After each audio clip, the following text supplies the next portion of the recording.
Okay, so we're now going to talk about how to implement the server components, and we're going to focus, of course, on this side, and we're going to focus on parallel streams and structured concurrency. And then we'll talk about the completable future stuff next time. Not as important for our discussion here. So we can, of course, go take a look at the code, and we'll see how to do it.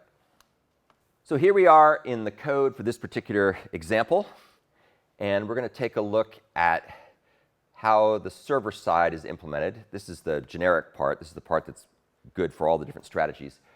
So here you can see that we have something that's a PC server application, which is a SpringBoot application, and it's going to be in the PrimeCheck package. That's where it's going to look to do the scanning to find auto-wired stuff and component dependencies and so on. And as always, we have a main method, just like any good old Java program does. We parse the arguments if there are any, and then we go ahead and we launch a Spring application by giving it the class file, and that will go ahead and start everything up, and it will also turn around and do all the wiring of the various dependency injection pieces that need to be done.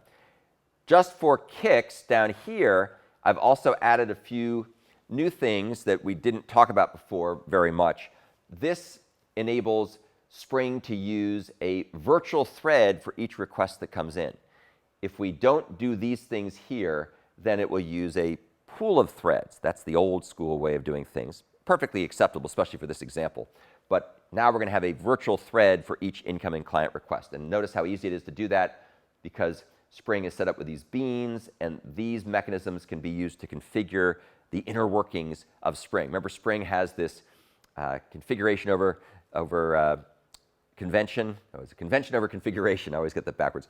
Convention over configuration pattern. So by default, it uses a certain approach, which is the thread pool with some couple hundred Java threads. If you don't like that, then you can customize it using beans to give it a different approach.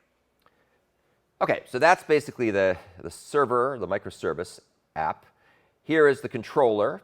We saw this before. We have this REST controller. It's got an auto-wired service implementation. And down here, you can see everybody just basically forwards on. And I put a little debugging information in there just to see what's going on. I could probably take that out because it should hopefully work correctly now, but it's a good thing to know about how to use. And all this is really doing is just forwarding to the service. Really nothing very exciting there. Oh, but what you will notice that I'm being much more abstract, and I'm putting these string constants in my constants file, which are up here in common, and therefore I don't have to hard code this stuff. Also a very good habit to get into.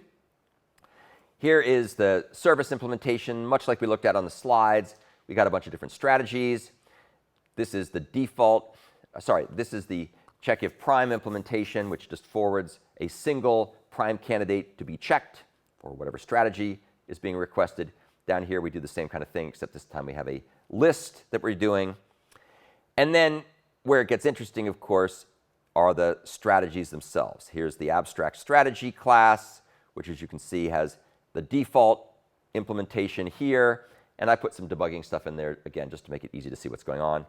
And then down here, we have that abstract implementation or non-implementation of check if prime list, which must be provided by subclasses that are going to implement this interface. So let's take a look at a couple of said strategy classes. We'll start by taking a look at the parallel streams version. So this is arguably the simplest one for my money. So you can see it implements the PC abstract strategy interface.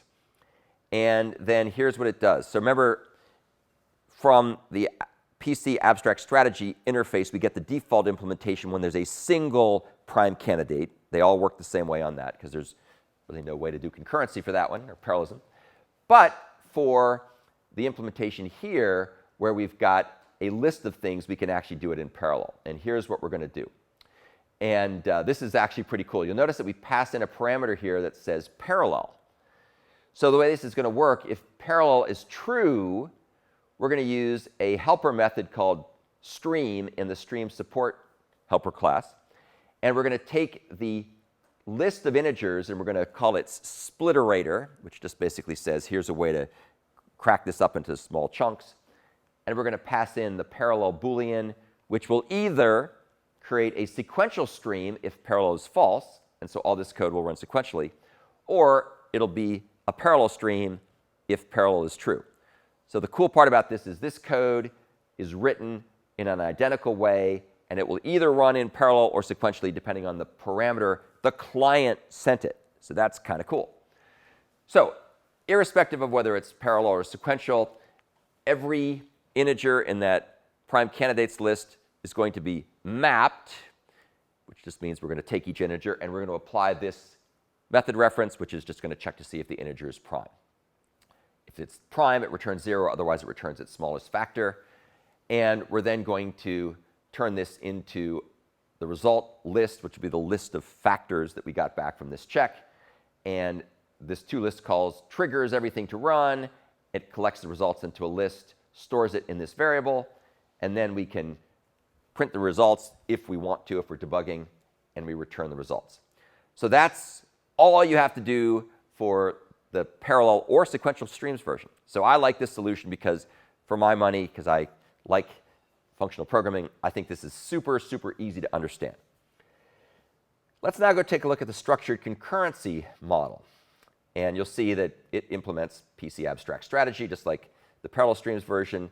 It has a check if prime list method that overrides the one defined in PC abstract strategy with the parameters, et cetera, et cetera. Except things are a little different here, and this is going to be kind of fun. This is going to show you a way to use structured concurrency to either run the computation in one thread or in parallel. Now, we're going to use the approach here that's based on the executor service variant of structured concurrency, which is a little bit more limited, but for our purposes here works very well. So check this out. The first thing we do is we make ourselves a new array list of futures because we're using the Java 19 version of all this stuff. So we don't have suppliers yet. We have futures. And then we come down in our try with resources block. And if the flag that's passed in as the second parameter to this method, to check if prime list, if this value is true, then we're going to make ourselves a new virtual thread per task executor. And that's what's going to get scored there in the scope variable.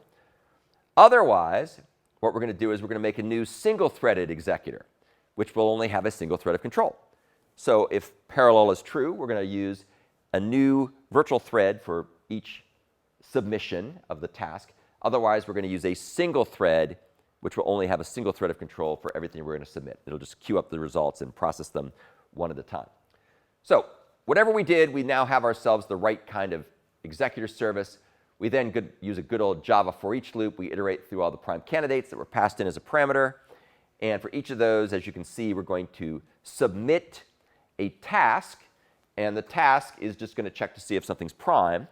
And if we're doing this in parallel, there'll be a separate virtual thread for each of those checks. If we're doing it sequentially, there'll just be one thread that will do it. So the question is, why do we have this feature built in here that selects between the two? In a production program, you most likely would want to run in parallel. Because I'm trying to demonstrate to you the benefits of parallelism, I want to be able to test it in an apples-to-apples way where I can toggle parallel or sequential so we can see the results are different. So that's the reason. You'll see that. We probably won't get to that today, but next time I'll show you what it looks like when you run it. It's really cool because when you flip the Boolean, you can see the benefits of parallel computing versus sequential. And it's, as you might expect, substantial because these are embarrassingly parallel programs. You can check a big list of primes to see if numbers to see if they're prime in an embarrassingly parallel way. There is no dependency whatsoever between the different calls, so we'll get essentially a linear speed up in the number of cores. So we're doing this call. This returns a future to an integer in this case. That gets stored in this results array or the results list. So all these guys go out and run, and when we're done, this closed curly brace, all the processing will be done before we leave this particular scope. That uses the magic of the try with resources block. And if something goes wrong, we get an exception. We're not worried about that because nothing's going to go wrong, hopefully. And so the final thing we do here is once we get out of this block, we now have a list of futures to prime candidate checks. And we call futures to objects. and this is code that should look familiar to you if you're doing the assignment. So we take the list of futures, we turn it into a stream, we map all the futures to their results because everything's done by that point. If something went wrong, we'll get rid of nulls and we'll turn the results back into a list. So we get a list of objects of type T, and then we go ahead and return that list back to the caller. So just at a high level, you can decide whether you think this code, which uses parallel streams, is better than this code, which uses structured concurrency. So I show you both. You can decide what you like. If you leave it to my preference, and this, by the way, will not be a quiz question. It doesn't matter what I think. It matters what you think. But you might need to be able to evaluate the pros and cons of the different approaches. So the pro of this approach is I think it's a lot easier to understand. There's less ceremony. It's just classic Java streams, functional programming, composition of intermediate operations finalized with a terminal operation. You can switch back and forth between parallel and sequential trivially. What's not to like? This approach, the benefits of this approach, you don't have to know anything about Java functional programming. You can stick with your Java 7 Luddite way of doing stuff. You can stick with your Java 7 way of doing things, and it'll work perfectly fine. But then you have to deal with all this extra syntax and the scope submit. Arguably not very complicated, right? It's if you know how to program with Java executive framework, this is pretty much the same thing. The other thing that's a little bit annoying is you have to convert this list of futures to a list of objects. But hey, you just write a little helper function. You do it one time. What's not to like, right?